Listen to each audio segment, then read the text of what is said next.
दोस्तों, मैं फ़ज़ल हुसैन अपने चैनल में आपका इस्तकबाल करता हूं। आज मैं आपके सामने लेकर हाजिर हूं जवाहर नवोदय विद्यालय के क्लास 6 के एंट्रेंस टेस्ट के लिए कुछ प्रश्न। ये प्रश्न है भिन्न और भिन्नों पर आधारित मूलभूत संक्रियाओं पर जो आधारित हैं और पिछले सालों में आए हुए हैं। तो ये प्रश्न आपके सामने हल करके पेश करेंगे। तो ये प्रश्न है भिन्न और भिन्नों पर आधारित मूलभूत संक्रियाएं। ये प्रश्न हमारा जवाहर नवोदय विद्यालय की क्लास 6 के एंट्रेंस टेस्ट में 2019 में आ चुका है। यह एक डिब्बे में 500 अंडे हैं। 3/25 अंडे टूट गए। शेष अंडों का 4/5 भाग बेच दिया। शेष बचे अंडों की संख्या कितनी है? तो यह है 3/25 का मतलब ऐसी संख्या जिसको 25 भागों में बांटा गया और उसके 3 भाग जो हैं वो टूट गए। यानी 500 अंडे हैं, उनमें से 500 को 25 भागों में बांटा जाए और उनके 1 भाग और 2 भाग और 3 भाग ले लिए जाए तो वो सारे टूट गए हैं। तो क्या करेंगे, जो टूटे हुए अंडे हैं वो अगर हम पता करना चाहें तो उसको हम कैसे पता करते हैं? तो टूटे हुए अंडे हैं हमारे 500, इसमें हम 25 का भाग दे दें, यानी इसको 25 भागों में बांटें और उसके 1 भाग को 3 से गुणा कर दें, यानी 3 भाग ले लें तो वो टूटे हुए अंडे आ जाएंगे।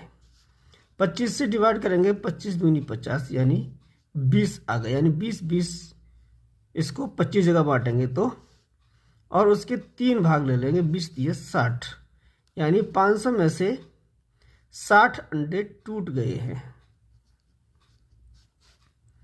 शेष अंडों का, अब अंडे शेष कितने बचे? 500 अंडे थे, इसमें से 60 टूट गए, इसको माइनस कर देंगे तो 440 बचेंगे।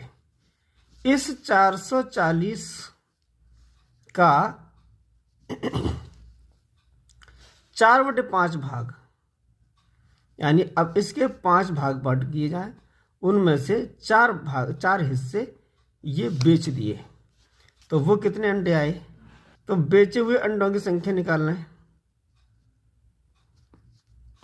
इसमें क्या होगा, 440 में 5 का भाग देंगे और 4 का गुणा कर देंगे तो ये 4 हिस्से आ जाएंगे। 5 48, 4 बचेंगे, 5 48 यानी 88, 5 जगह इसको बांटें तो ये आ जाएंगे, एक जगह 88, उसको 4 जगह और 4 जगह के 1 उठा लेंगे तो ये बेचे हुए अंडे आ जाएंगे। 4 अट्ठे 32 और 4 अट्ठे 32, 3 35, 352 अंडे बेच दिए, इसमें से 440 में से। अब वो कह रहे हैं कि शेष कितने अंडे बचे? तो 440 अंडे बचे थे टूटने के बाद, इनमें से 352 अंडे बेच दिए। अब इसको हम निकाल देंगे तो ये बचेंगे 8, ये रह जाएंगे 3, 13 में से 5 गए, ये भी 8 बच गए, यहाँ रह गए 3 में से 0, यानी 88 अंडे हमारे पास अभी भी बचे हुए हैं। तो ये 88 हमारा दूसरे विकल्प में है, तो दूसरा विकल्प इसका सही है। अगला प्रश्न, ये जो प्रश्न है वो 2018 में आ चुका है। एक व्यक्ति एक दिन में 47 सही 1/2 यानी 47 और आधा किमी चला। वो 29 सही 1/3 किमी स्कूटर से, 8 सही 5/6 किमी साइकिल से तब शेष पैदल चला। वो पैदल कितना चला, यानी जो शेष भाग है वो कितना किलोमीटर है, उसको हमें बताना है। तो कुल दूरी जो है वो एक दिन की कुल दूरी जो चली गई है वो है 47 सही 1/2 किलोमीटर। अब स्कूटर से इतनी चला, साइकिल से इतनी चला, तो स्कूटर और साइकिल की दूरी हम जोड़ लेंगे। स्कूटर तथा साइकिल से जो दूरी तय की है उसको जोड़ेंगे। यह है 29 सही 1/3 धन 8 सही 5/6। तो इसका जो भिन्न है वो मिश्र भिन्न में है, ये शुद्ध भिन्न बदलेंगे तो 29 का गुणा करेंगे 3 में तो 29 दिया जो हो जाएंगे 87 हो जाएंगे। और 1 इसमें जोड़ देंगे बटे 3। ऐसे ही इसका हम गुणा कर देंगे, 8 सिंग 48 और 5 53 बटे 6। इनको जोड़ेंगे तो ये हो जाएंगे 88 बटे 3 प्लस 53 बटे 6। इसको हम हर बराबर कर लें या एलसीएम ले लें, तो 3 का 2 में गुणा कर दें तो ये 6 हो जाएगा। 6 और 6 जो है हर बराबर हो जाएगा। जब 2 का गुणा हम नीचे करते हैं तो 2 का गुणा ही ऊपर करेंगे। तो 2 8 16, 2 8 16 और 1 17, 176 बटे 6 प्लस 53 बटे 6। हर बराबर होता है तो हर वही रहता है, यानी अंश जुड़ जाते हैं। 6 3 9, 5 और 7 12, 1 और 1 2, 229 बटे 6 किमी ये दूरी आ गई है जो उसने स्कूटर था साइकिल से तय की है। तो शेष दूरी वो कितनी चला है पैदल। तय की गई दूरी ये बराबर है शेष दूरी। कुल दूरी है 47 से ही 1 बटे 2, और स्कूटर और साइकिल से चला वो है 229 बटे 6। तो इस दूरी में से ये घटा देंगे तो शेष दूरी आ जाएगी, वही दूरी वो पैदल चला है। इसको ये भी हमारी जो है मिश्र भिन्न है, शुद्ध भिन्न बदलेंगे, 47 से गुणा करेंगे इसमें, तो 47 दूनी 94 और 1 इसमें जुड़ जाएगा बटे 2। ये घटा देंगे 229 बटे 6। यह आ जाएगा 95 बटे 2, 229 बटे 6। इसका भी हर बराबर करना है तो 3 का गुणा कर दें अंश और हर में। 3 पंजे 15, 3 27, 28 बटे 6। और यह हो गया 229 बटे 6। हर वही रहेगा, इसमें से घट जाएगा। 5 में से 9 नहीं घटेगा, 2.5 इधर से ले लेंगे, 15 में से 9 गए, 6 बच जाएंगे। यहाँ रह गए 7 में से 5 गए,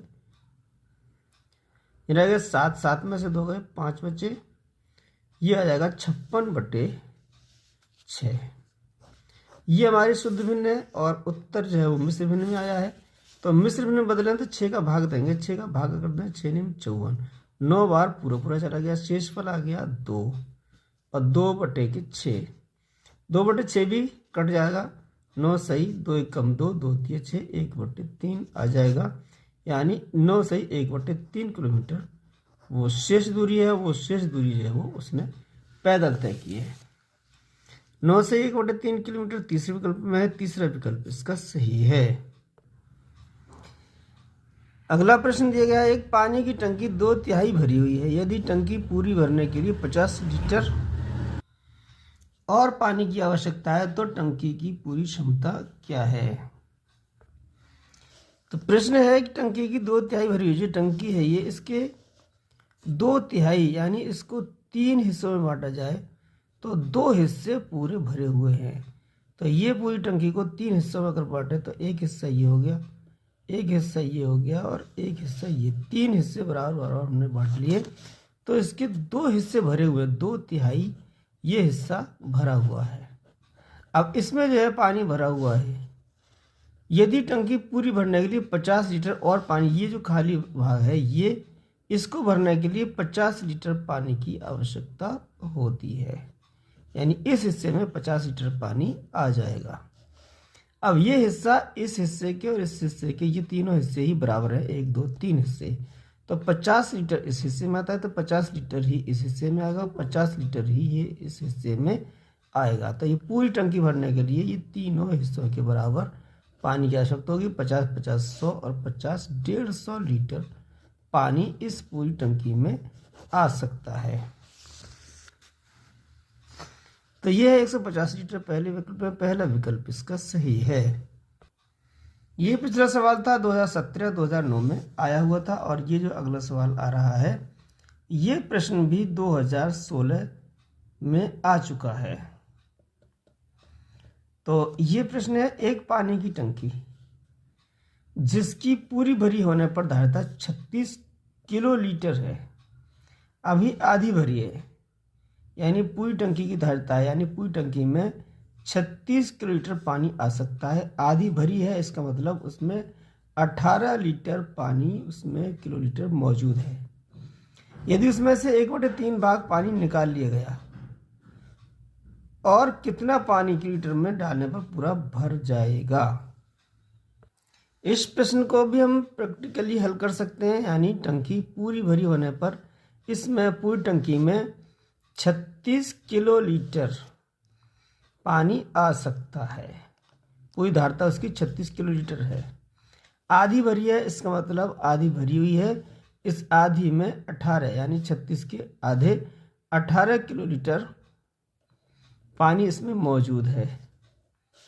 अब वो कह रहे हैं यदि उसमें से 1/3 भाग पानी निकाल लिया गया, इसका 1/3 भाग यानी 18 का 1/3 तिहाई हिस्सा 3 से 3 भाग 3 से 3 हिस्से कर दें तो 3 6 18 6 किलो लीटर इसमें 3 जगह हो जाएगा। तो एक हिस्सा 1/3 मतलब 3 हिस्से करके एक हिस्सा इसमें से पानी निकाल लिया जाता है। तो अब एक यानी 6 किलो लीटर पानी इसमें निकाल लिया गया। अब इसमें पानी बचा है वो 12 किलो लीटर बचा है। 18 किलो लीटर था, आधी भरी थी, तो 12 किलो लीटर इसमें पानी बचा हुआ है। अब वो कह रहे हैं और कितना पानी डालने पर पूरा भर जाएगा। इसमें और कितना चाहिए, यानी हमारी जो पूरी टंकी है वो 36 किलो लीटर की है। अब इसमें 12 किलो लीटर इसमें मौजूद है। अब इसमें चाहिए 6 में से 2 गए 4, 3 में से गया 2 यानी 24 किलो लीटर अभी पानी इसमें अब और चाहिए, क्योंकि 1/3 इसमें पानी निकाल लिया गया है। तो 24 किलो लीटर यह पहले विकल्प में तो पहला विकल्प इसका सही है। अब जो प्रश्न आपके सामने रख रहे हैं ये है 2014 में आया हुआ, यानी जो सवाल आपके भिन्न और भिन्नों पर आधारित मूलभूत संक्रियाओं पर प्रश्न दिए गए हैं, ये ऐसे प्रश्न हैं जो पिछले सालों में जवाहर नवोदय विद्यालय के क्लास 6 के एंट्रेंस टेस्ट में आ चुके हैं। यह है एक ड्रम का 1/5 भाग दूध से भरा है। तो इसको भी प्रैक्टिकली समझे, 1/5 भाग दूध से भरा है, यानी 1/5 भाग का मतलब इसको 5 भागों में अगर बांट लिया जाए तो उसका एक भाग भरा हुआ है। 1 2 3 4 5 यानी एक भाग इसका भरा हुआ है। ये है 1/5 भाग यानी 5वां हिस्सा।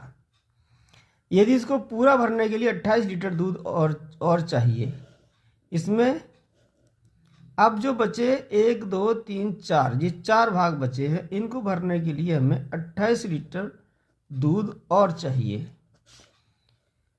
तो ड्रम की धारता कितनी है, तो ये 4 भाग हैं 1 2 3 4, 4 भाग में 28 आया है। तो इसको 4 जगह बांट दें तो 4 का भाग दे देंगे, 4 7 28 यानी हर भाग में 7 लीटर पानी आएगा। तो 7 7 14 7 21 7 28। अब ये जो आया है 7 इस भाग में, तो ये इसकी सबके बराबर भागों में, तो इस भाग में भी 7 लीटर पानी दूध भरा हुआ है। तो 28 ये 7 ये हमारे 28 में 7 जोड़ दें तो ये आ जाएगा 35 लीटर दूध का ये ड्रम है। यानी इस पूरे ड्रम में 35 लीटर दूध आ सकता है। तो ड्रम की धारिता यही 35 लीटर कहलाएगी। तो ये है तीसरे विकल्प में 35 लीटर। तो तीसरा विकल्प इसका सही है। यह है अगला प्रश्न जो हम सामने पेश कर रहे हैं, ये 2013 में आ चुका है।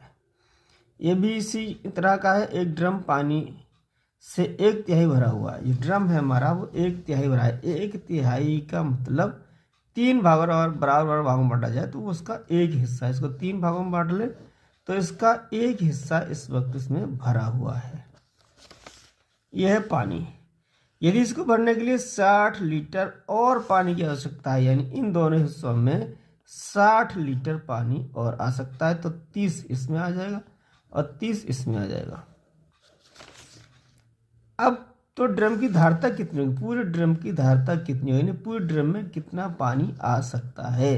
तो हमने 3 भागों में बराबर भागों बांटा है, 1 2 3, तो 30 इसमें 30 इसमें, तो ये भाग भी इसके बराबर होगा। तो 30 लीटर इसमें भी पानी आएगा। तो पूरे ड्रम में कितना पानी आएगा, 30 30 60 और 30 90 लीटर पानी आ सकता है। यानी इस ड्रम की जो धारिता है वो 90 लीटर है। तो ये 90 है, दूसरे विकल्प में 90 लीटर, तो दूसरा विकल्प इसका सही है। अगले जो प्रश्न है तो ये दोनों ही 2011 में आ चुके हैं। ये दोनों प्रश्न किसी संख्या के 5/7वें भाग एवं 7/11वें भाग का अंतर 6 है तो वह संख्या कितनी होगी। तो वो संख्या निकालना है, वो हमें संख्या पता नहीं है। अगर इस संख्या को हम मान लें x तो इसका 5/7वां भाग और इसी x का 7/11वां भाग और इसका अंतर ये बराबर है 6। अब ये एक समीकरण बन जाएगा। इस समीकरण से हमें x का मान निकालना है। तो काके का क्या करेंगे, गुणा का निशान, 5/7 गुणा ऋण x गुणा 7/11 बराबर 6। x दोनों में मौजूद है, x को बाहर ले लेंगे। ये बचेगा 5/7 माइनस 7/11। ये भिन्न हो गई। भिन्नों को घटाने का जो तरीका है उसी तरीके से इन भिन्नों को घटा लेंगे। तो 11 का गुणा करेंगे 5 में, 11 पंचे 55, ऋण है तो ऋण लगा देंगे, धन होता तो धन लगा देते। 7 का गुण करेंगे 7 में, 7 7 49 बट 11 का 7 में गुण कर देंगे, 11 7 77, ये बराबर 6 के है। अब यहाँ से बचा 6/77 बराबर 6। अब x का इसमें गुणा हो रहा है तो x का मान हमें निकालना है, क्योंकि x ही हमने वो संख्या मानी है। तो इधर जो संख्याएं बटे में है वो 6 के गुणा में पहुंच जाएंगी और जो गुणा में है x के साथ वो 6 के बटे में आ जाएंगी। 6 कम 6 ये इससे कैंसिल आउट हो गया तो x बराबर आ गया 77। तो यही संख्या है 77 जिसका 5/7वां भाग और 7/11वां भाग का अंतर 6 है। तो 77 है हमारे तीसरे विकल्प में। तो तीसरा विकल्प ही इसका सही है। अगला प्रश्न है 81 सही 2/7 और गुणा 7 सही 5/9। इसको किसके बराबर इसको गुणा करें तब कितना आएगा ये हमें निकालना है। ये मिश्र भिन्न है, इसको प्योर यानी शुद्ध भिन्न में बदलेंगे। 7 एकम 7 और ये 2 जोड़ देंगे 9 हो जाएगा। 7 8 56 बटे 7 गुणा 7 नियम 63 और 5 68/9। इसको गुणा कर देंगे, ये हो जाएगा 7 नियम 63। अब इसको और गुणा करेंगे,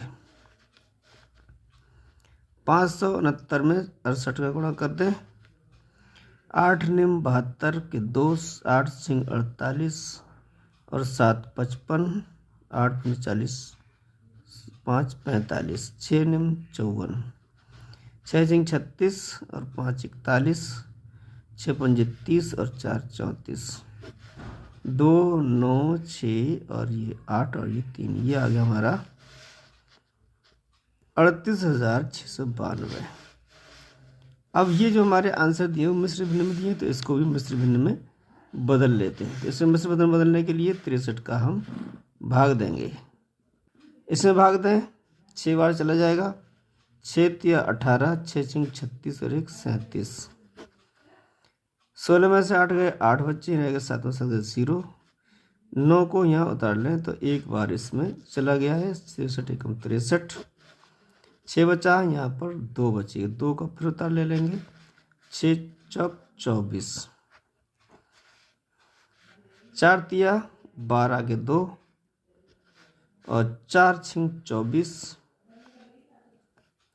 और 1 25, ये हो गया 0। 10 बच रहे हैं तो ये आ जाएगी हमारी भिन्न 614 सही 10/63। 614 सही 10/63 ये है दूसरे विकल्प में। दूसरे विकल्प इसका सही है। अगला प्रश्न 2010 में आया हुआ है। 1 सही 1/24 ऋण 1 धन 7/36। इसको सरल करने पर जो प्राप्त होगा वो हमें विकल्प में देखना है। ये प्रश्न है हमारा। तो इसको हम लिख सकते हैं 1 सही 1/24 है तो इसे हम लिख सकते हैं 1 धन 1/24। ये जो मिश्र भिन्न है इसको हम एक जो सही है वो एक को प्लस में लिख सकते हैं। तो -1 + 7/36। अब ये धन का 1 है, ये ऋण का 1 है तो 1 से 1 घट जाएगा। ये बचेगा 1/24 प्लस 7/36। इसको जोड़ने के लिए हम इसका एलसीएम ले लेते हैं। तो लासा लेने के लिए ये तरीका है हमारा। तो ये इसमें भाग जा रहा है 4 छिंग 24 4 निम 36, 2 का फिर चला जाएगा, 2 3 6। अब 3 का भाग देते हैं, 3 कम 3, 3 1 कम 3, 3 3 9 2 18 चौक 72। इन दोनों का जो लासा है 24 और 36 का, वो आया है 72। 24 दिया 72 होते हैं, 3 गुणा कर देंगे, 3 1 कम 3, 36 दूनी 72 और 7 ऊपर है, 2 का गुणा 7 में कर देंगे, 7 दूनी 14। ये आ जाएगा 14 3 17/72। तो इसको हमने सरल किया है, 17/72 आया है। तो ये पहले विकल्प में है, तो पहला विकल्प इसका सही है। ये प्रश्न 2008 में आया हुआ है। ये भाग भी है, गुणा भी है, जोड़ भी है। तो ये प्रश्न 2008 में देखें, इसमें प्लस भी है, भाग भी है, गुणा भी है और ब्रैकेट भी है।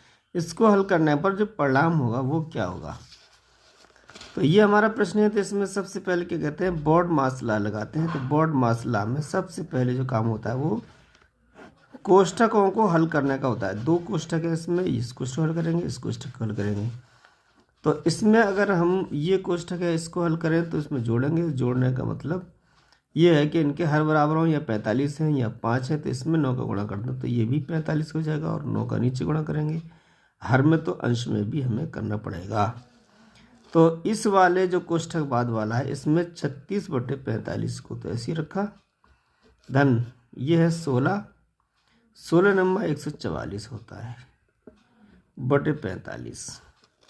अब हर बराबर हो गए तो हम इसको जोड़ सकते हैं।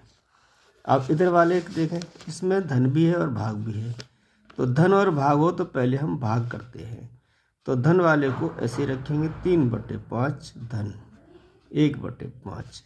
भाग करने के लिए क्या करते हैं, इसमें भाग की जगह गुणा कर देते हैं, और इधर वाली जो दाईं तरफ जो संख्या है भाग के निशान से, वो उससे उल्टी कर देते हैं, 10/3 ये हो जाएगा। ये कोष्ठक हमारा हल हो रहा है। इसमें 5 से ये कट रहा है, 5 दूनी 10, तो ये 3/5 है धन, और ये बचा हमारा 2/3। इधर वाले कोष्ठक में बटे में 45 आ गया, हर बराबर है तो हर को वैसे रखा, 36 और 144।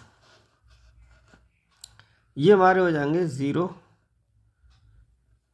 8 और 1 180 इधर वाले हो गया। अब इसको हम जोड़ेंगे तो 3 हर बराबर 3 का गुणा 9, 3 में कर दें, 3 3 9, 5 दूनी 10, 3 पंजे 15। ये इसका हमारा जोड़ना हो रहा है 180/45। 45 दूनी 90 होते हैं और 90 दूनी 180 होता है। तो 45 का पहाड़ा 4 बार पढ़ दें तो ये 180 हो जाएगा। तो ये हमारा भाग जा रहा है तो भाग दे देंगे। इसमें 10 और 9 19 हो गए, 19/15 गुणा 4 इधर की बची। अब 15 से तो ये कट नहीं रहे हैं, तो 19 चौक 76 होते हैं बटे 15। ये 76/15 आ गया इसमें शुद्ध भिन्न में। इसमें देखते हैं शुद्ध भिन्न में ही है 76/15। तो ये दूसरे विकल्प में है 76/15 ये है, तो ये हो गया दूसरा विकल्प इसका सही है।